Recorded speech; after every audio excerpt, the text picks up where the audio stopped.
10वीं क्लास के जो भी बच्चे हैं, आज से उन सभी का एमएफ क्लासेस पर स्वागत है, क्योंकि यहाँ पे एमपी बोर्ड का 10वीं क्लास का मैथ्स पढ़ाया जाएगा। जी हाँ, सही सुना। आज हम अध्याय 1 की प्रश्नावली 1.1 के सारे क्वेश्चंस करने वाले, ठीक है। जैसे कि हमने पहले भी वीडियो डाल दी है, प्रश्नावली फर्स्ट के कुछ क्वेश्चंस करा दिए थे, यानी कि पहले क्वेश्चन के कुछ क्वेश्चंस हैं, यानी 3 से 4 क्वेश्चंस हमने करा दिए। वो वीडियो जो क्वेश्चन से ये वाले थे जो आपको शो हो रहे हैं, यानी कि आपको क्वेश्चंस बता दें तो पहला क्वेश्चन था हमारा ये जो आपको शो हो रहा है, जैसे कि निम्नलिखित संख्याओं का अभाज्य गुणनखंडों के गुणनफल के रूप में व्यक्त कीजिए। जिसमें से 5 क्वेश्चन दिए गए थे प्रश्न फर्स्ट में, इनमें से फर्स्ट, सेकंड एंड थर्ड हम क्वेश्चंस करा चुके हैं। इसकी वीडियो अपलोड कर दी है चैनल पे, ठीक है।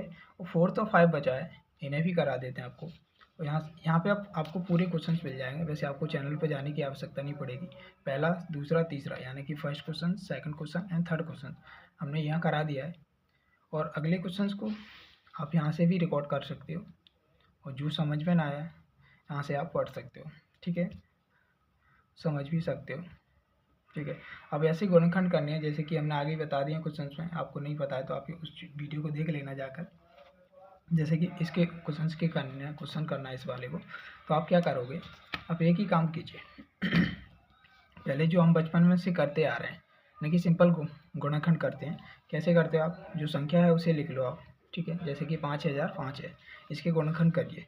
हमने एक चीज़ बताई कि कहीं पे भी यदि संख्या के एंड में 5 है, किसी भी संख्या की, तो आप क्या करोगे, वो संख्या हमेशा 5 से मल्टीपल होगी, यानी 5 से कटने वाली संख्या होगी। तो इसलिए इसी संख्या पीछे 5 दिया है, इसे इकाई अंक 5 है, तो वो हमेशा संख्या 5 से कटेगी, ये बात पक्की है। कोई भी संख्या हो तो आप इसे 5 से काटोगे तो 5 कम 5, 0 0, 5 कम 5, सॉरी, ठीक है। अब ये कितने से कटेगी, ये भी तो है। अब ये कितने से कटेगी, तो आपकी 7 से भी कट जाए, या 11 से कट जाए, 13 से कट जाए, क्योंकि 1 2 3 से तो ये कटने वाली नहीं है। यदि देख लीजिए 7 से कटती है तो 7 कम 7, 3 बचेगी, 30, 7 चौके 28, 7 21, यानी कि 7 से कट रही है, कोई दिक्कत नहीं है। आप इसे 7 से काट लीजिए। कैसे, 7 कम 7 एक बार गई, 10 में तो कितनी बचेगी, 3, 3 को इस जीरो के साथ कनेक्ट करेंगे तो कितनी हो जाएगी, 30 हो जाएगी। 30 में भाग देंगे 7 का, 7 चौके 28 आता है, 7 दूनी 14, 7 21, 7 चौके 28, यानी कि फिर 2 बचती है। 30 में से 28 घटाएंगे तो 2 को 1 के साथ कनेक्ट करें, 21 हो गई, 7 या 21 होता है, 143 बार चला गया। 143 में कितने का जा रहा है भाई, 13 का जा रहा है, तो आप 13 का दे सकते हो इसमें, ठीक है। और 11 का भी जा रहा है तो आप 11 की भी दे सकते हो, अन्यथा बाद में आपको 11 का देना पड़ेगा, ठीक है। आप 11 का दोगे तो इतनी वैल्यू में दोगे, इतने में जाओगे, 11 कम 11 एक बार गया, और 11 घटाएंगे 14 में तो बचेगी 3, 3 को 3 के साथ कनेक्ट करेंगे, यानी कि यहाँ से मिलने वाला 33, 33 में 11 का 3 बार जाएगा, यानी 13 आ गया, और 13 में फिर से आप दोगे तो 13 कम 13, इतने गुणनखंड बन गए। अब इसी को सरल फॉर्मेट में लिखना है अपने, तो अपन क्या करें, जैसे कोई संख्या थी, इसे गुणनखंड विधि से करना था, कुल मिला की बात थी, तो इसलिए हम ऐसे ना शो करके अब को हमें ऐसे बताना होगा। कैसे, कि जो गुणनखंड है इन्हें लिख लेंगे आप, 5 गुणा 7 गुणा 11 गुणा 13, ठीक है। ये हमारे गुणनखंड होंगे। यही पूछ रहा था इसमें से, ऐसा कुछ ज़्यादा नहीं पूछा। आप इसकी घात भी बता सकते हो, कोई भी संख्या है हमेशा वो संख्या सिंगल नहीं होती है, हमेशा हर संख्या के ऊपर एक घात होती है, जो कि शो नहीं करते हैं, ठीक है। इस प्रकार से एक घात होती है। अगला क्वेश्चन है हमारा, वो है फिफ्थ क्वेश्चन। कौन सा, फिफ्थ क्वेश्चन है। फिफ्थ क्वेश्चन में भी क्या क्वेश्चन है, उसमें वैल्यू दी गई है अपने को,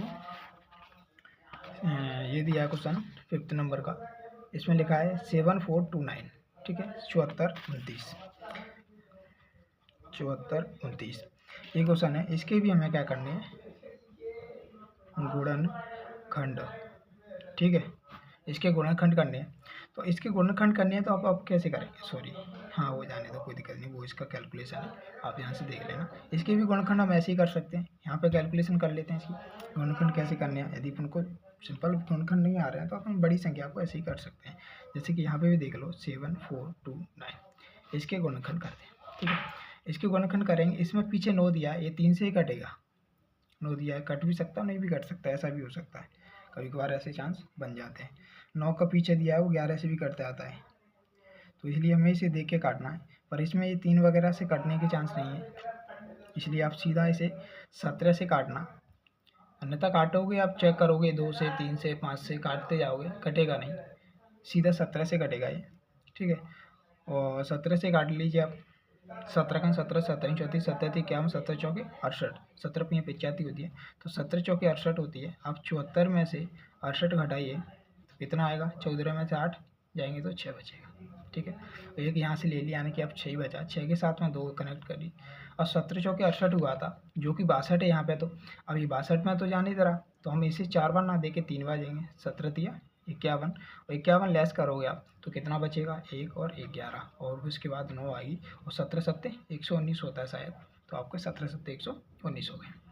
यदि बाई चांस गलत पढ़ लिया हो तो देख लेना, अपने हिसाब से कैलकुलेशन कर लेना। ठीक है, और उसके बाद हम इसे एक और संख्या है इस कटने वाली है, वो 19 से कटेगा ये। ठीक है, और 19 से काटो, 19 का 9 दूनी 38, यानी कि 2 बजे जा रहा है, 19 दूनी 38। अब यहाँ पे इसे कैलकुलेशन फिर से करो, यानी 43 में 38 घटाओ, यहाँ 3 से 8 तो घटने वाला नहीं है, तो आप इस 4 में से एक इधर ले लोगे, यानी 13 हो जाएगा, और 13 में से 8 घटाओगे, 8 5 13 होता है, यानी 5 बच जाएगा। एक यहाँ से ले लिया, 3 बचा, 3 से 3 0, यानी यहाँ कुछ बचने वाला नहीं है। अब 7 बचा ये वाला, इस 7 को यहाँ रखोगे तो हो गया 57, 19 दिया होता है 57, तो ये 19 से कट गया। उसके बाद ये 23 है, तो आप 23 से ही काट सकते हो। इस प्रकार से इसी के भी गुणनखंड हो जाएंगे, और ये संख्या है उसको ऐसे लिख के आप गुणनखंड विधि से लिख दोगे, ये वह है उसे 17 गुणा 19 गुणा 23। ठीक है, इस प्रकार से नॉर्मल आप सॉल्व कर सकते हो। ये क्वेश्चन नंबर फर्स्ट हो गया अपना।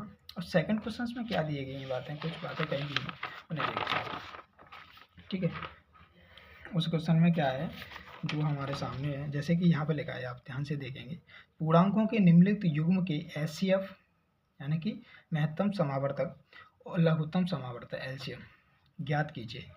देखिए सॉल्व करने की कह रहा है, LCM और HCF निकालने की कह रहा है, पर उसके बाद भी पूछ रहा है कि तथा इसकी जांच कीजिए, यानी कि आपको जांच क्या करनी है कि दो संख्या का गुणनफल, यानी कि जो दो संख्याएं दी गई आपको, इन दोनों में यदि आपस में गुणा करें, इसमें एक फॉर्मूला लगेगा, जैसे कि n1 एक संख्या और n2 दूसरी संख्या, इन दोनों का गुणा करते हैं ना, तो हमेशा LCM एंड HCF इसके बराबर होता है। और यही हमसे पूछ रहा है कि इसको इस दो संख्याओं का गुणनफल होगा ना, वो बराबर होगा HCF गुणा LCM के, यही हमें सिद्ध करके बताना है। तो संख्या तो हमें दी गई हैं, ठीक है, इनके LCM HCF निकाल लेते हैं। ठीक है, तो इसे हम गुणनखंड विधि से, इसमें लिखा नहीं है कहीं पे भी, आप ध्यान से देखोगे गुणनखंड विधि नहीं लिखी है, आप इसे किसी भी विधि से कर सकते हो। ठीक है, पर फिर भी आप गुणनखंड से करना चाहे गुणनखंड से कर लीजिए, और सिंपल विधि से करो, सिंपल से कर लीजिए। तो हम पहले क्वेश्चन को करते हैं। ठीक है, जैसे पहला क्वेश्चन क्या है हमारा, ये हमारा पहला क्वेश्चन है जो आपको शो हो रहा है जी। तो पहला क्वेश्चन है हमारा वो है फर्स्ट क्वेश्चन है क्वेश्चन नंबर सेकंड का। ठीक है, first question second number second का है वो है 26 एंड 51। ठीक है, कि HCF एंड LCM आपको ज्ञात करने हैं, उसके बाद फॉर्मूला से सिद्ध करना है, कुछ सिद्ध करना वो चीज़ बात अलग है। तो आप इसके गुणनखंड ऐसे कर सकते हो, ये गुणनखंड विधि से कर लीजिए, जैसे इसको 2 गुणा 13, 13 दूनी 26, ऐसे इसके खंडन डायरेक्ट कर लीजिए। और 91 की क्या होंगे, 17 या 51 होता है, यहाँ 3 गुणा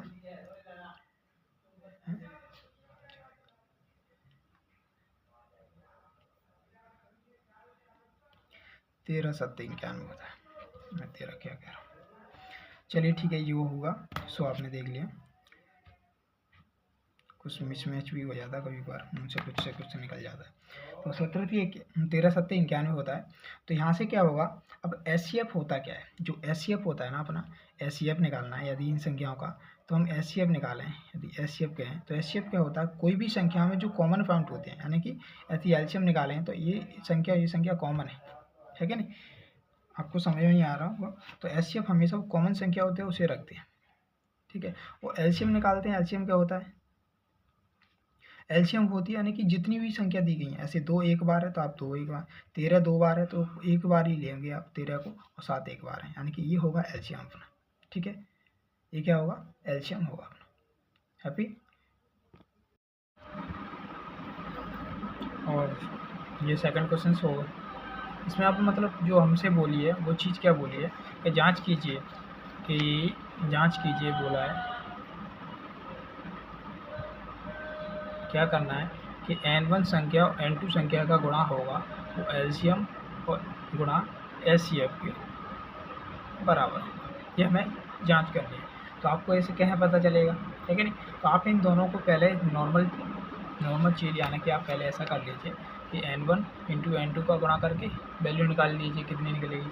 N1 कितनी है अपनी 26, N2 कितनी है 91। इन दोनों का आप गुणा कर लीजिए कितना आ रहा है, ठीक है। नॉर्मल विधि से करते हो आप नॉर्मल विधि से कर लीजिए, या अपने जो सेपरेट टूल लगाते हो फिर तो आप कर ही लोगे। अब फिर भी हम कैलकुलेशन अपने हिसाब से करें तो कितना आएगा, है कि नहीं।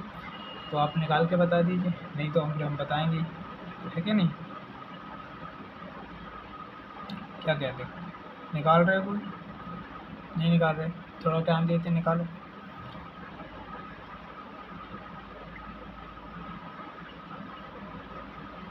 निकाला किसी ने कि नहीं निकाला, चलिए हम ही बता देते हैं। इसका जो गुणा होगा अपना वो होगा 2366। तो दिक्कत अब आप क्या होगी, कैसे निकाला। पहली बात तो आप नॉर्मल गुणा कर लीजिए, अब नहीं कर रहे तो फिर जो निकालना है वो तो निकालना ही निकालना है। यदि आप नॉर्मल गुणा करना चाहते हो तो हम बता दें आपको, कोई सिंपल ही गुणा करना है तो पहले आप 1 से करोगे तो 1 की तो वैसे भी सेपरेट वैल्यू लिखी है, अन्यथा नियम से कर ही लो। तो 1 का 6 में दोगे 6, 2 में दोगे 2 आएगा, ठीक है। तो 91 को बाद तो गुणा आता नहीं है तुमको। अब 1 के नीचे गुणा लगाओगे तो 9 से 6 में गुण दोगे, 2 छक्के 54 होते हैं, तो ये 4 आएगी, 5 हासिल की बचेगी, और 9 दूना 18, 18 5 23। तो इस प्रकार से ये 23 आ जाएगी। तो कितनी होगी, वही चीज़ आ गई जो हमने निकाली है 6 6 3 2। और उसके कुछ सरल नियम भी होते हैं, वो भी बता देंगे आपको, पर अभी आपको इन्हीं नियमों से काम चलाना है। कोई ज़्यादा कैलकुलेशन नहीं आती, मैं 10th में छोटे पेपर रहता था। तो इस हिसाब से ये बात तो सत्य होगी। जो भी निकले, अब सेकंड हमें एलसीएम एचसीएफ का गुणा और करना है। तो एलसीएम गुणा एचसीएफ, इन दोनों का गुणा कर लीजिए। एचसीएफ है 13 अपना, ठीक है, और एलसीएम कितना है 2 गुणा 13 गुणा 7। और जो चीज़ यहाँ पे है ना वही चीज़ है यहाँ, देखो 2 13 13 2 13 1 7 1 2 है, यही है ना। और ये इन दोनों संख्याओं का गुणनखंड है, यानी कि जो चीज़ यहाँ से निकल के आनी है इन दोनों की कैलकुलेशन से, वही चीज़ यहाँ से निकलेगी यहाँ निकलेगी, यानी कि वही चीज़ यहाँ पे निकलेगी 23 तो इस प्रकार से ये चीज़ प्रूफ है या नहीं है। प्रूफ होगी क्या नहीं होगी, सीधी सी बात है, प्रूफ होना उसे, कोई बड़ी बात है ही नहीं। क्या कहते हो, ये प्रूफ हो गया अपने, तो दिक्कत है किसी को, बस हमें यहीं सॉल्व कर के लिख देना, या आप लिखें तो एलसीएम बाय एचसीएफ दोनों का गुणा आता है, ये सिद्ध करती या आप डाल, ठीक है। तो ये उसके बाद सेकंड क्वेश्चन है उसका। सेकंड क्वेश्चन क्या अपना, सेकंड क्वेश्चन है अपना, देखो हमसे 51 0 और 92। पहला क्वेश्चन हो गया अपना, और दूसरा है 51 0 एंड कितना है 52, ठीक है। आपको इसके सॉल्व करना है कि नहीं, इसे सॉल्व करना है, और इसके भी वही रूल निकालने जो हमें ज़रूरत है। पहले से आप खंडन कर लीजिए। खंडन देखो सरल नियम से ही करते हैं, पहले आप इनकी गुणनखंड कर लीजिए। आपको निकालना है वो चीज़ आपको बताइए कि क्या करना है, L गुणा N2 इक्वल LCM गुणा SCF, ये याद करना है, ठीक है। ऐसे आपने 510 लिख लिया, 510 का गुणनखंडन करोगे तो ये 17 या 51 होता है, और ये 10 बच रही है, 10 को 5 बड़ा 2 भी लिख सकते हो। अब आपने कहा ये कैसे पता चला आपको, ये हमें पता चल गया, अगली वैल्यू को हम बता देंगे, ठीक है। और इसे आप कैसे तोड़ोगे, आप इसे 2 से 4 से 2 से तीसरा पार्ट लो, ऐसे जीवान में लगाए, सॉरी यहाँ पे यहाँ बान में लगाए। आप इसे नहीं जानते तो आप ऐसा सिंपल करो, 2 से भाग दे दो, ठीक है, 4 से दे दो, किसी से भी दे दो। आपने 2 से दिया तो 2 से क्या भी जाए, 2 चौके 8, 1 बचेगी 12, 2 छक्के 12 40, 2 से भाग दिया तो उसे भी 2 को ले दो, तो 40 2 सुबह 92 हो जाएगा। और 40 को आप तोड़ सकते हो किसमें, 23 गुणा 2 गुणा 2 तोड़ सकते हो, 23 दूनी 40 होता है, तो 23 दूनी 40 ये हो गया, 2 अपने सेपरेट, इस प्रकार से खंडन हो गया। अब इसका एचसीएफ क्या निकाल रहे हैं, हाईएस्ट कॉमन फैक्टर मतलब होता है इसका, यानी कि हमें जिन दोनों में जो कॉमन वैल्यू होगी, जैसे कि 2 कॉमन है वो ले लिया, और कुछ कॉमन है और कुछ कॉमन नहीं है, तो यदि और कुछ कॉमन नहीं है तो इसका एचसीएफ होगा ना, एचसीएफ जो होगा ना वो 2 ही होगा। तो एलसीएम कितना होगा, जितनी भी संख्याएं वो एक बार लेनी है, हाईएस्ट बार है, जैसे कि इसमें 2 बार है, इसमें 2 1 बार है, तो आपको ये 2 को 2 बार लेना पड़ेगा, ठीक है। 2 को 2 बार ले लिया। अब 3 एक बार ही है, 3 एक बार लेंगे। 17 एक बार है, 17 एक बार लेंगे। और 23 कितनी बार? एक बार है। तो इस प्रकार से ये होगा एलसीएम।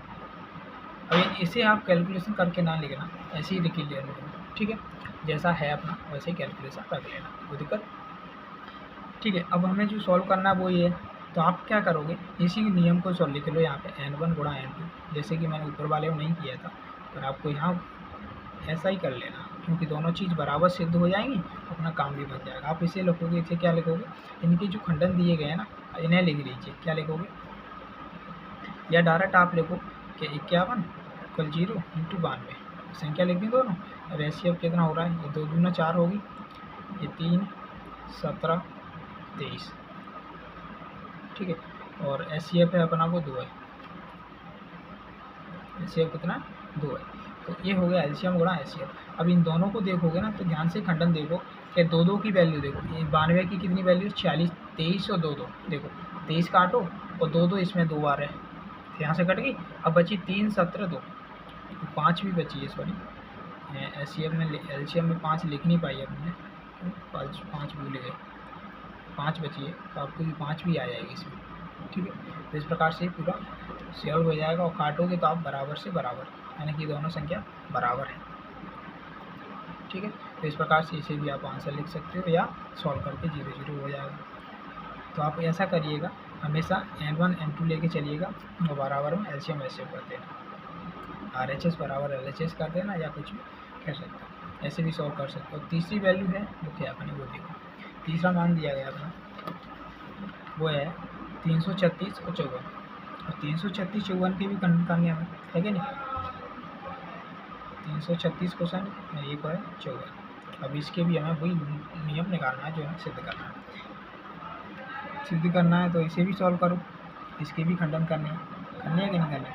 तो 36 के खंडन क्या होंगे, एक तो मतलब तुम कुछ सोचो ही मत कि क्या करना है, कोई खंडन दिख रहे हैं लेकिन बने रहने, तो आप ऐसे 2 का भाग दे रहे, तो आप 2 को यहाँ लिख लो, ठीक है। 2 को लिख लिया यहाँ पे। अब 2 से भाग दे रहे हैं, क्या करें, 2 से भाग ही तो दे रहे हैं, तो हमने 2 से भाग दिया।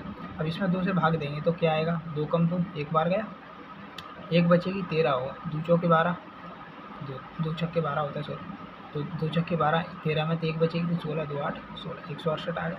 अब फिर से इसे बराबर में लिख दी, फिर 2 से 2 का जा रहा है, तो 2 जो है वो तो लिखी है, 2 का जा रहा है 2 लिखेंगे। अब भाग देने के बाद जो वैल्यू आएगी उसे फिर लिख लेंगे, 2 8 16, 2 चौके 8 हो रहा है। तो आप ऐसे बस सॉल्व करते जाइए, पर ऐसे करोगे थोड़ी लाइन लंबी हो जाएगी, इसलिए अपन जल्दी से जल्दी सॉल्व करने की कोशिश करते हैं, ठीक है ना।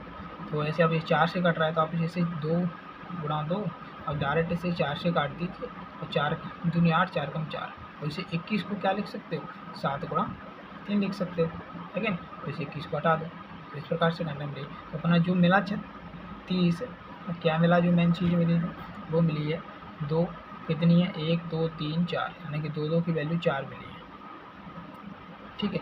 और इसके बाद 3 मिला है, इसके बाद 7 मिला है, ये खंडन हो गए इसके। ऐसे हमने इसके करने हैं 54 के, किसके करने, 54 के करने। 54 के खंडन कैसे करेंगे, इसे फिर से करो, 2 से डिवाइड करो, क्योंकि पीछे 4 है, कट जाएगा 2 से, तो 2 गुना 4, 2 लिख ली, और 2 से 2 दूना 4, तो 2 दूना 4, 2 बार में जा रहा है, 2 से भाग दे रहे हैं 3 जो, तो ये तो वो वाली 2 है। अब इसमें भाग दे रहे हैं ना इस संख्या में, तो इसकी 2 को हमें यहाँ लिखना है। जैसे 2 से भाग दे रहे हैं, 2 दूना 4, 1 बचेगी 14, 2 7 14, 27, और 27 किससे कटती है, 3 से कटती है, तो आप फिर से कर ली, 3 नंबर 27, तो ये वैसे देखा जाए तो 3 का क्यूब ही है, तो इसे आप डायरेक्ट लिख सकते हो, 2 3 नंबर 27, 3 गुणा 9, और फिर 3 को भी 9 में लिख सकते हो। आप इसे क्या लिख सकते हो, 2 गुणा 3, और 9 को लिख सकते हो 3 गुणा 3, ये बन गए खंडन होगा। इसी प्रकार से खंडन होगा। अब हमें क्या करना है, ऐसा लेके चलो कि एलसीएम एचसीएफ तो अपने पता निकालना ही निकालना है, तो पहले आप एलसीएम निकाल लीजिए और एक एचसीएफ निकाल लीजिए, ठीक है। एलसीएम क्या हुआ, हाईएस्ट में लेने हैं, मतलब लोएस्ट कौन है, यानी कि 2 की वैल्यू कितनी है, यहाँ पे 1 है, यहाँ पे 4 है, तो आपको 2 की वैल्यू 4 ही लेके चलना है, यानी कि 2 की घात 4 लेके चलना है। टोटल वैल्यू जितनी भी संख्या मिलेंगी वो सारी लेनी है। 2 ऐसे अब 3 है, 3 यहाँ पे 3 है, यहाँ पे 1 ही है, यहाँ पे 1 से भी 3 जो काउंटिंग ज़्यादा है उसी को पूरी को लेना है। ये 3 की 3 घात, और इसमें कुछ बचा नहीं, इसमें एक 7 बची है, तो इसे ले लेना है। यानी कि इसमें ऐसा है, सब कुछ लेना है एलसीएम में। और एचसीएफ में क्या लेते हैं, कॉमन चीज़, यानी यहाँ पे 2 एक बार है, तो यहाँ से भी 2 एक बार ही हम उठाएंगे। क्या करेंगे, यहाँ से भी 2 एक बार ही उठाएंगे। ध्यान से आई समझ में, एक बार ही 2 उठाना है। ज़्यादा नहीं लेना है, ठीक है। तो एक बार 2 उठाना है तो 2 आ गए। अब भाई 3 एक बार मिल रहा है यहाँ पे और 3 तो यहाँ कई बार है, तो एक 3 यहाँ से ले लेंगे। तो इस प्रकार से यहाँ से कितना मिल जाएगा हमें, 6 मिल जाएगा, है कि नहीं। यहाँ से 6 मिल जाएगा और यहाँ से जो संख्या ये मिल गई। कोई दिक्कत है? मैंने कोई दिक्कत नहीं है, ठीक है। अब हम इसी चीज़ को अब जो प्रश्न के हिसाब से सॉल्व करना है तो क्या करेंगे, या हमें n1 क्या करना है कि n1 लेना है, n1 गुणा n2 बराबर LCM SCF, ठीक है, LCM इंटू SCF। अपन n1 n2 को लेके चलो और LCM SCF उसमें निकाल आएगा या तो, ठीक है, और या SCF LCM लेके चलो, n1 n2 निकाल दो, कोई भी एक संख्या लेके चलो। अब इनकी संख्या की वैल्यू क्या थी, एक 336 थी, एक की 54 थी। अब इसे हम सॉल्व करते हुए जाएंगे और ये वाली चीज़ बना देंगे इसमें से, ठीक है। वैसे तो तुम्हें भी पता, हमें भी पता है, सब चीज़ बराबर है, पर फिर भी इसे खंडन करना है। तो इसका 336 के खंडन कितने हुए थे अपने, ये थे 2 की घात 4 है, 2 की घात कितनी 4 है, एक 3 है, एक 7 है। तो आप इसे डायरेक्ट लिख दो, 2 की घात 4 3 गुणा 7, ठीक है। और इसी प्रकार से 54 की कितने बन रहे थे, 54 में बने हैं, ये 2 बनाए, 3 3 3, यहाँ 3 की घात 3 है और 2 की घात सिंगल है, ठीक है। 2 की घात 1 है और 3 की घात 3 है, ठीक है। अब हमें इनके LCM SCF के फॉर्मेट में से चेंज कर दो और उसके बाद बराबर लिख देंगे, तीसरे बन हो जाएगा, ठीक है। तो वैसे भी यही n1 n2 इससे भी बन जाएगा और इससे भी बन जाएगा, ठीक है। अब LCM कितना था, वैसे LCM निकालना है तो वो LCM बना था 2 की घात 4 3 की घात 3 और 7। तो आप 2 की घात 4 तो अपने पास ये है, 3 की घात 3 ये है और 7, यानी कि अपनी ये 3 संख्या यूज हो गई ये 3 संख्या। उसके बाद एक संख्या और बची है, वो बची है 2 बची है और 3 बची है, ये वाली 2 बची है और ये वाली 3 बची है। ये बची है कि नहीं बची है, ये वाली 2 बची है, ये वाली 3 बची है, ये SCF में लिख ली। और LCM था वो ये संख्या थी, तो मैंने इन्हें सेपरेट लिख लिया, और सेपरेट लिख लिया तो इससे हमें क्या पता चल गया कि ये भाई LCM है और ये क्या है SCF है। इससे पता चल गया कि n1 गुणा n2 बराबर होता है LCM इंटू SCF। तो आप इसे, अब तीनों क्वेश्चंस को मैंने अलग अलग फॉर्मेट से किया है, तो आपको तीनों क्वेश्चन को अच्छे से दिमाग से पढ़ना है और पढ़ने के बाद आपको एनालाइज करना है कि हमने जो किया है वो सही किया है या गलत किया है, ठीक है। इस प्रकार से अपना ये आंसर हो जाएगा, ये पहला क्वेश्चन खत्म, ठीक। अब अपना एक और क्वेश्चन है, वो ये क्वेश्चन है, बहुत ही सरल क्वेश्चन है, इसमें कुछ भी ज़्यादा नहीं है, साफ साफ लिखा है कि क्वेश्चन नंबर 3 के कुछ इसमें क्वेश्चन दिए गए 3, कितने क्वेश्चन दिए गए 3 क्वेश्चन दिए गए हैं, थोड़े पंखा से ड्रॉप रहे पेज। ये पहला क्वेश्चन है, इसमें लिखा है देखो अभाज्य गुणनखंड। अब आपको ये करने हैं ना गुणनखंड, वो इसी विधि से करने हैं जैसे कि हमने इसके खंडन किए थे, ऐसे इसे अभाज्य गुणनखंड विधि से करना है, ना कि LCM विधि से जो अपन पहले कर रहे थे, यानी कि ये वाले क्वेश्चन किए थे अपने, कहाँ गए, तो सेपरेट क्वेश्चन में किए थे ये वाले, इधर क्वेश्चन किए थे ये वाले शो हो रहे हैं आपको, ये देखो ये क्वेश्चन किए थे आपने, खंडन ऐसे किए थे, आपको ऐसे नहीं करना है। अब आपको गुणनखंड विधि से करना है, जो कि अपन कर रहे हैं फिलहाल में, उसी से करना है। ऐसे ये गुणनखंड किए थे अपने, इस वाले देखो यहाँ से, ये देखो ये गुणनखंड किए थे, इसी हिसाब से आपको अगले खंडन भी करने हैं, ठीक है। जैसे कि हम तीसरे क्वेश्चन को पढ़ लिया हो, नहीं पढ़ा हो तो अगली बार और ध्यान से देखिए। अभाज्य गुणनखंड विधि द्वारा निम्नलिखित पूर्णांकों के SCF LCM ज्ञात कीजिए, ठीक है, साफ साफ लिखा है। तो LCM SCF ज्ञात करना है, कुछ अलग से तो करना नहीं है, तो अभी क्वेश्चन को हम यहीं लगेंगे, ठीक है। अब ध्यान से देखिए, तीसरा क्वेश्चन है, इससे पहला क्वेश्चन क्या दिया है इसका, वो दिया है 12 15 और 21। इसे अभाज्य गुणनखंड विधि से करना है, तो अभाज्य गुणनखंड विधि से सॉल्व करना है। अभाज्य गुणनखंड विधि से यहाँ पे इन्हें सॉल्व करना है, ठीक है। तो पहली संख्या क्या है अपनी 12 है, 12 के खंडन कैसे करोगे भाई, कितने हो पाएंगे। 12 को आप 2 गुणा 6 लिख सकते हो, 6 को आप लिख सकते हो 2, तो है ही ये वाली 2 सेपरेट वाली, उसके बाद 6 को लिख सकते हो 2 गुणा 3, ये खंडन हो गए। उसके बाद 15 के करो, 15 के करो, 15 के कितने होंगे भाई, 3 गुणा 5 होते हैं, 3 5 15, ये डायरेक्ट ही हो गए इसके। तो अब आती है 21 संख्या, 21 की कैसे होगी, 3 7 21, ये खंडन हो गए। अब इन्हीं की हमें निकालना है LCM और क्या याद करना है SCF, अब एलसीएम एचसीएफ हिंदी में जानते हो नहीं जानते हो, लिख देता हूँ। लघुत्तम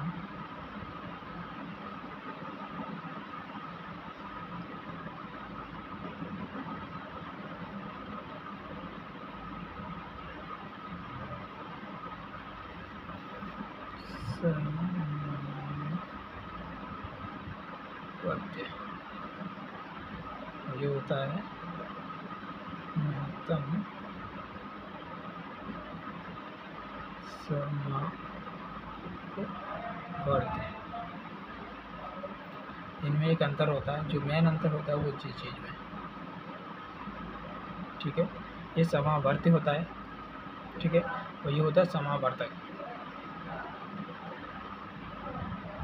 समावर्तक होता है, ठीक है। तो इन दोनों चीज़ों पर ध्यान रखना। हर चीज़ को हम लिख देता हूँ समावर्तक लिख देते हैं, ठीक है। अपन जो चीज़ लिखते हैं ना वो क्या लिखते हैं, समावर्तक।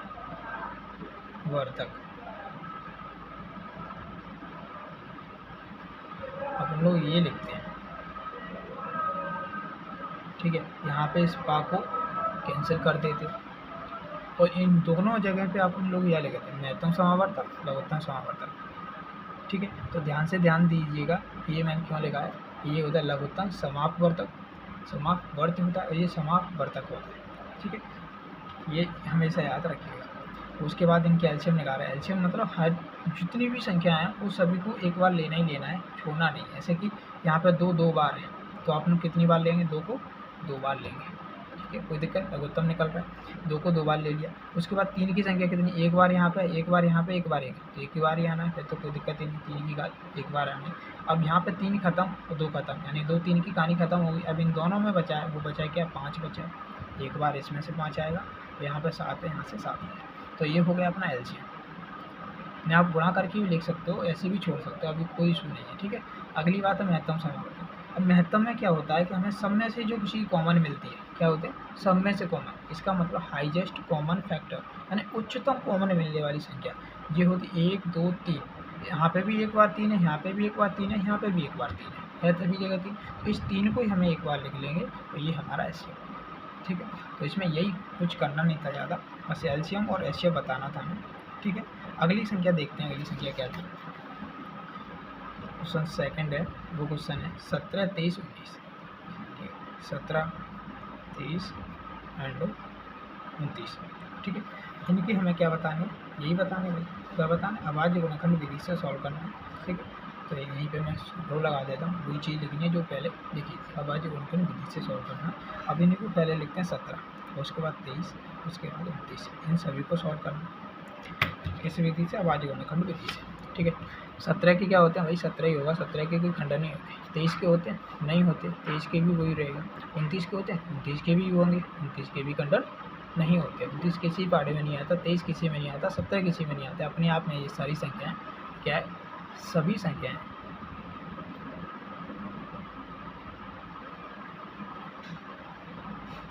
अभाज्य संख्याएं, ठीक है। ये ध्यान रखें, ये अभाज्य संख्या। तो अभी इनका एलसीएम एचसीएफ क्या निकलेगा, तो एलसीएम निकलेगा ना, एलसीएम मतलब टूटा, क्या होता है, लघुत्तम माप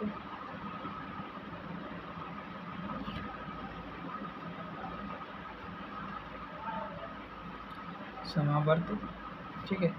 और एचसीएफ होता है महत्तम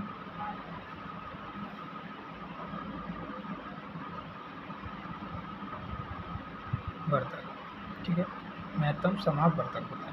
अब इन दोनों को हम सॉल्व करें तो इसमें एचसीएफ क्या आएगा, इनमें कुछ भी कॉमन नहीं है। इसमें एक तरह से हम ये कह सकते हैं, ठीक है।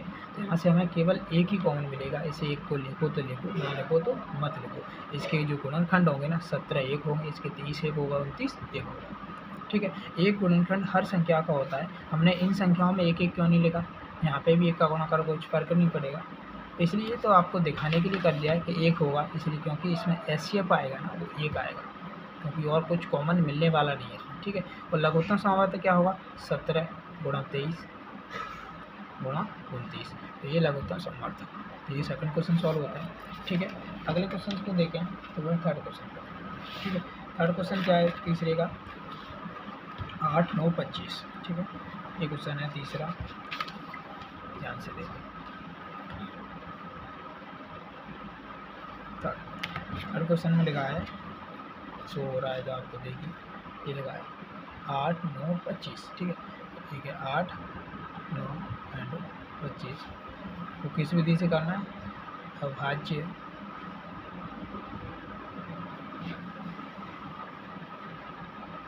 गुणनखंड विधि से इसे सॉल्व करना है। तो 8 के गुणनखंड करने हैं, 9 के गुणनखंड करने हैं और 25 के गुणनखंड करने हैं। ठीक है, 8 के क्या होंगे, 2 गुना 2 गुना 2, जैसे 2 गुना 4, 4 गुना 8 हो गए। 9 के क्या होंगे, 3 गुना 3 होंगे। 25 के होंगे 5 गुना 5।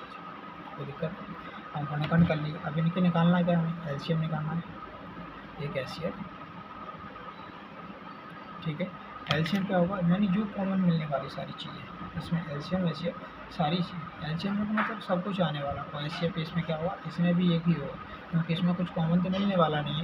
इसलिए आप कह सकते हो एक कॉमन रहेगा, एक कॉमन रहेगा, एक कॉमन रहेगा, इसलिए हमेशा एचसीएफ एक रहेगा।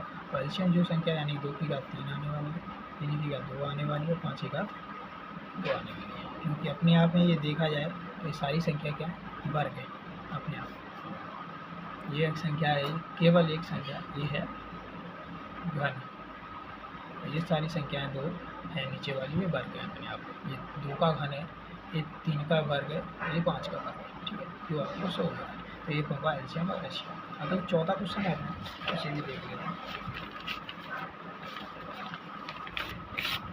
चौथा क्वेश्चन है, इसमें भी कुछ ज़्यादा नहीं दिया है, इसमें एक कंडीशन दी है, उनको समझाने ध्यान से दिख रहा हो तो। ये दिया है एचसीएफ संख्या इन दोनों का, यानी कि 306 और 657 का 9 आया है, यानी कि एचसीएफ 9 आया है, तो इसी इन दोनों संख्याओं का जो एलसीएम होगा वो क्या होगा, यानी कि वही सीधी सी बात है। अब यहाँ पर कोई विधि वगैरह नहीं दी है कि आपको किस विधि से करना है। ठीक है ना, तो आप एक विधि से कर सकते हो कोई भी, यानी कि आप संख्या को लिखें, पहले तो क्वेश्चन लिख लें। क्वेश्चन नंबर 4 कर रहे हैं अपन। ठीक है, क्वेश्चन नंबर 4 कर रहे हैं, संख्या क्या थी अपनी, 100 हो रही है, आपको हम लिख लेते हैं, नहीं है तो 306 हो रही है, और एक संख्या है वो 657।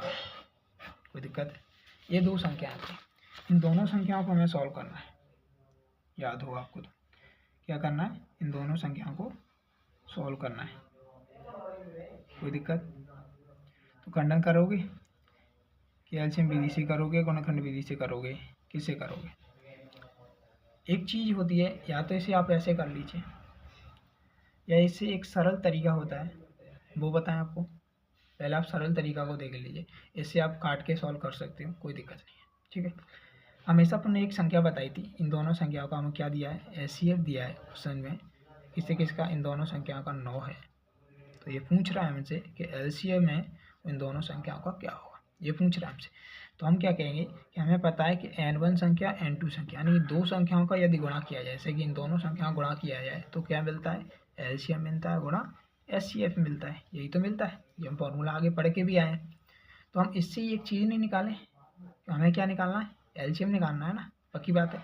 तो एलसीएम कैसे निकलेगा, n1 गुणा n2 बराबर एलसीएम, ये है ना एचसीएफ। आप इसे एचसीएफ को लाइए, यहाँ पे गुणा में थी, इस गुणा की संख्या को लाके आप यहाँ रख दें, क्या रख दें, यहाँ रख देंगे बटे में, क्या हो जाएगा एचसीएफ। पक्का है। अब एच यानी दोनों संख्याओं के गुणा में यदि एचसीएफ से भाग दे दें, हम क्या कहते हैं, एचसीएफ से भाग दे दें, तो वो संख्या क्या होगी, एलसीएम होगी। क्या होगी, एलसीएम होगी। तो आप इसे एलसीएम निकाल सकते हो सिंपली। तो अब क्या निकालोगे एलसीएम, क्या पहली संख्या कितनी है अपनी 306 और दूसरी संख्या 657। ठीक है, इसमें एचसीएफ है 9, LCM, कोई दिक्कत, ये एलसीएम निकल गया वैसे। अब इसे आप काट के भी देख सकते हो, कोई दिक्कत नहीं, आराम से कट जाएगा। 9 से काटो, 9 का 9, 9 दूना 9 तिया 27, 27 होता है, 9 तिया 27। ठीक है, और फिर बचे 27 के बाद 3 बचेगी, 9 तिया 27, 9 चौक 36, 9 चौके 36। ठीक है, 27 घटाएंगे 30 में तो 3 बचेगी, 3 या 6 के साथ जोड़ेंगे 36 और 9 चौकी 36 होता है, यानी 37 गुणा 657 ये होगा एलसीएम। क्या होगा? 34 गुणा 657। ठीक है। अगला क्वेश्चन बचा अपना, तो ये है 5वां क्वेश्चन। इसमें ये जांच करने के लिए बोला है, वैसे ज़्यादा खास भी नहीं है। जांच कीजिए कि क्या किसी प्राकृतिक संख्या n के लिए संख्या 6n अंक 0 पर समाप्त हो सकता है। 0 पे समाप्त हो सकता है। आप इस क्वेश्चन को करना चाहें तो कर ली कि क्वेश्चन नंबर 5, जैसे कि इसमें साफ लिखा है कि आपको ये चेक करके बताना है कि ये क्वेश्चन है।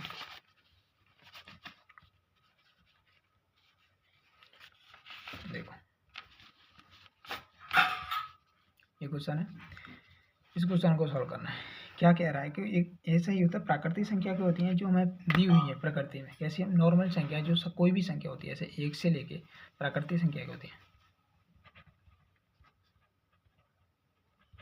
प्रकृति नेचर, यानी कि जो वातावरण में है। वातावरण अपन क्या पढ़ते हैं, 1 2 3 4, ऐसे कोई भी संख्या अनफाइनाइट तक चले, अनंत तक चले,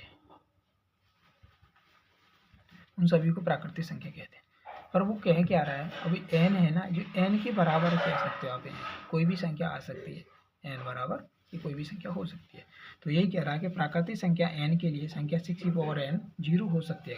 तो आप देखिए, मान लीजिए आपने 6 रखा n की जगह, तो आप क्या आएगा, 6 आएगा। 6 रखा तो कितना आएगा, 36 आएगा। तो कभी भी 0 नहीं हो सकती है। इसकी 0 होने की कंडीशन क्या होती है, n की खंडन करी जाए, यदि 6 के यदि हम गुणनखंड करें ना, 6 के गुणनखंड करें 2 और 3 आ रहा है। किसी भी संख्या के यदि गुणनखंड करने पे जब तक 5 नहीं आएगा, क्या होगा, एक नोट पॉइंट लिख दूँ आपके लिए कि किसी भी संख्या के गुणनखंड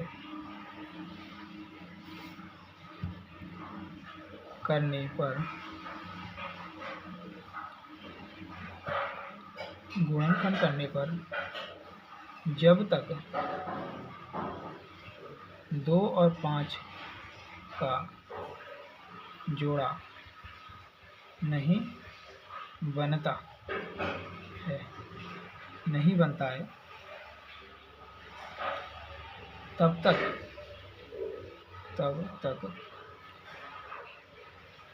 कोई भी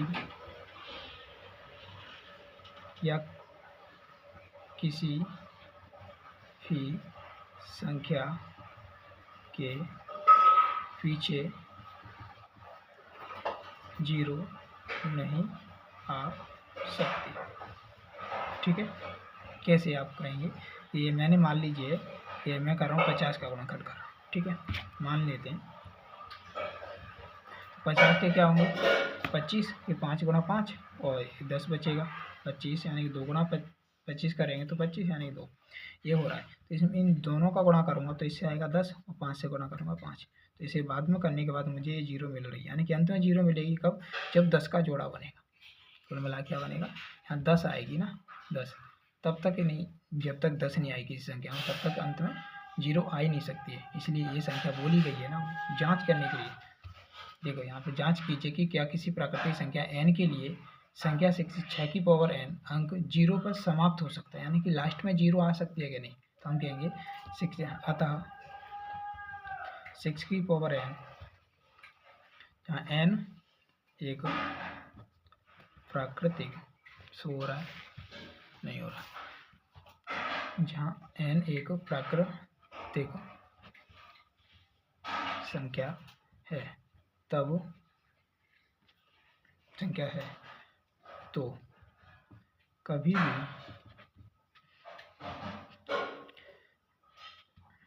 संख्या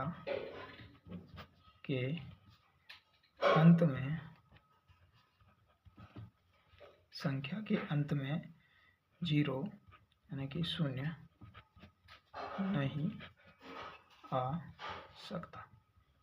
ठीक है। अब क्वेश्चन आपके 2 और बचे हैं, 2 क्वेश्चन को और देख लीजिए, जिससे प्रश्नावली पूरी हो जाएगी। ठीक है। ये क्वेश्चन है व्याख्या कीजिए कि 7 गुणा 11 गुणा 13, 7 गुणा 11 गुणा 13 प्लस 13 और 7 गुणा 6 गुणा 5 गुणा 4 गुणा 3 गुणा 2 गुणा प्लस गुणा 1 प्लस 5 गुणा 1 प्लस 5 भाज्य संख्या क्यों है, यानी कि इनमें भाग जा रहा है तो क्यों जा रहा है ये आपको बताना है। ठीक है ना, क्या बताना है, ये संख्या है ना, ये भाज्य संख्या क्यों है। ठीक है, तो हमें इनके क्या करना है, इन सभी को गुणा करके, या तो ऐसा कर लीजिए, इन सभी का क्या करना है, गुणा करके इनकी हमें ऐसी कोई संख्या देखनी है जो 2 से या किसी और संख्या से विभाजित होना चाहिए। जैसे कि आप संख्या देखिए, पहला क्वेश्चन नंबर 6 है, इसमें पहली संख्या दी है कि हम कहेंगे दिया है, क्या दिया है कि भाई ये दिया है कि 7 गुणा 11 गुणा 13 प्लस 13 और ये है वो है 7 गुणा 6 गुणा 5 गुणा 4 गुणा 3 गुणा 2 गुणा 1 प्लस 5। ये भाज्य है या नहीं, हमें ये जांच करनी है, क्या करनी है, जांच करनी है भाज्य है या नहीं। ठीक है, तो ये भाज्य है या नहीं, तो हम क्या करें, पहले ही संख्या को लिखें, क्या लिखें, 7 गुणा 11 गुणा 13 प्लस 13। ठीक है, इसमें से हम क्या करते हैं, ऐसे यहाँ पे भी 13 मिल रहा है प्लस की जा तरफ भी 13 मिल रहा है, तो इनको क्या करें, कॉमन ले लेंगे 13 को, तो 7 गुणा 11 और यहाँ से कॉमन आ गई तो 1 बची और यहाँ पे 1 बची। ठीक है, अब इन दोनों का गुणा करेंगे तो हमें क्या मिल जाएगा, ये मिल रहा है 13 गुणा 11, 7 से 11 से गुणा करेंगे 77 और 1 से गुणा करेंगे वो भी 77 और प्लस 1 करेंगे तो कितना आएगा, 78। ऐसी अगली संख्या बनी है वो क्या है, 7 गुणा 6 गुणा 5 गुणा 4 गुणा 3 गुणा 2 गुणा 1 प्लस 5। अब यहाँ से देखो, यहाँ पे 5 है, यहाँ पे 5 है, यहाँ से भी 5 कॉमन ले लो तो अपनों बचेगा ये सारा सिस्टम, क्या बचेगा, 7 गुणा 6 गुणा 5 सॉरी 5 आ चुकी है, 4 गुणा 3 गुणा 2 गुणा 1 और प्लस यहाँ पे कॉमन ले तो 1 बचेगी। ठीक है, अब इनके गुणा कर लीजिए, देखिए जैसे कि अपन गुणा करें तो 6 सत्ते 42। ठीक है, यहाँ पे कर लेते हैं, 6 सत्ते 42 होता है और 4 12 12 दूना 24, ऐसा करते हैं, 12 दिन 24 के 42 दिन 48 कर लेते हैं, 6 सत्ते 42, 42 में 2 का गुणा करेंगे तो 48 हो गया और ये 4 3 का गुणा 12 हो रहा है। जैसे कि 6 से 7 गुणा करिए 42 हो रहा है, इसमें 2 का गुणा कर दोगे तो 48।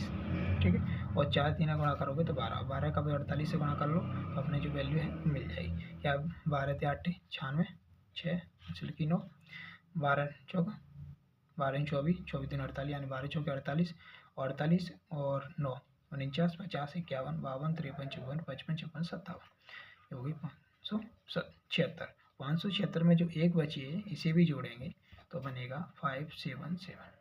ठीक है, 577। कोई दिक्कत, कुछ गलत हो गई,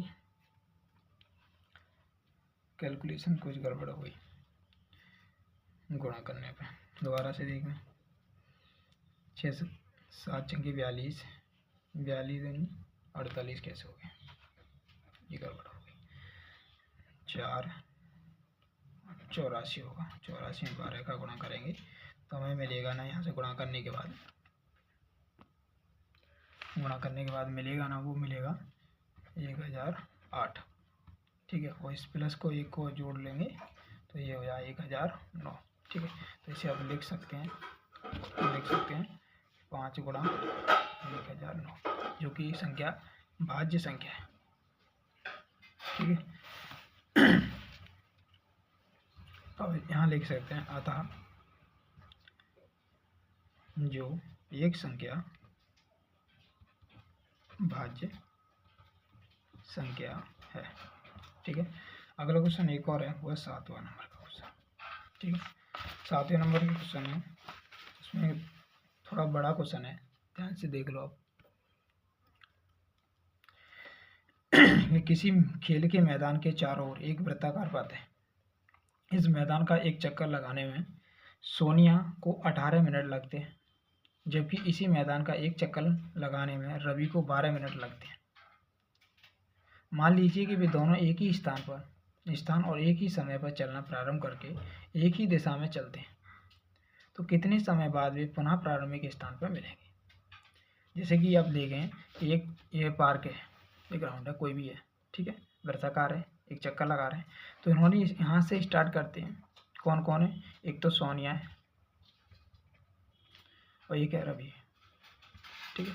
इन दोनों ने चक्कर लाना चालू किया ऐसे। तो सोनिया कितने में लगाती है, 18 में, ये कितने में लगा रहा है, 12 मिनट में लगाते हैं, ठीक है। अब ऐसे कैसे पता पड़ेगा, अब ये दोनों मिलेंगे कितने समय बाद या कितने राउंड में मिलेंगे, वो चीज़ बतानी है। तो वो चीज़ हमें मिलेगी कहाँ से, SCF से, ठीक है। तो हम पहले कहते हैं सोनिया ने लिया समय, क्या लिखेंगे, सोनिया ने लिया समय, वो कितना है, 18 मिनट। इसके गुणनखंड करेंगे 18 मिनट के, और गुणनखंड करने पर कितने मिलेंगे,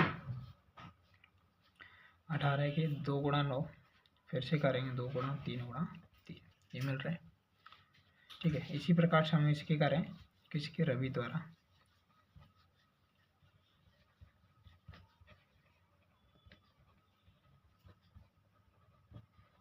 लिया गया समय, वो कितना था, 12, ठीक है, मिनट। 12 मिनट का गुणा करेंगे 2 गुणा 2 गुणा 3, ये खंडन हो गए, ठीक है।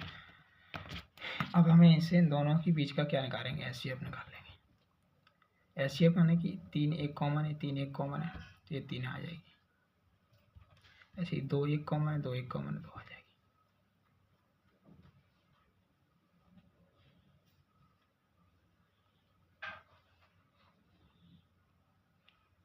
ठीक है। यानी कि इसे देखेंगे तो 2 3 6, इससे पता पड़ रहा है कि ये 6 राउंड के बाद, कितने, 6 राउंड के बाद एक दूसरे से फिर से मिल जाएंगे। तो ये 6 राउंड के हैं, तो इसे गलत कह सकते हैं। तो आप राउंड नहीं पूछे हैं, उसमें कुछ और पूछा उसने पूछा है वो है प्रारंभिक स्थान पर कब मिलेंगे, यानी टाइम पूछा कुछ। तो उसके लिए हमें LCM निकालना पड़ेगा, निकालना पड़ेगा LCM निकालेंगे तो हमें टोटल वैल्यू लेनी पड़ेगी। है 2, इसमें 2 बार है, तो इसे 2 की पावर 2 ले लेंगे, ठीक है।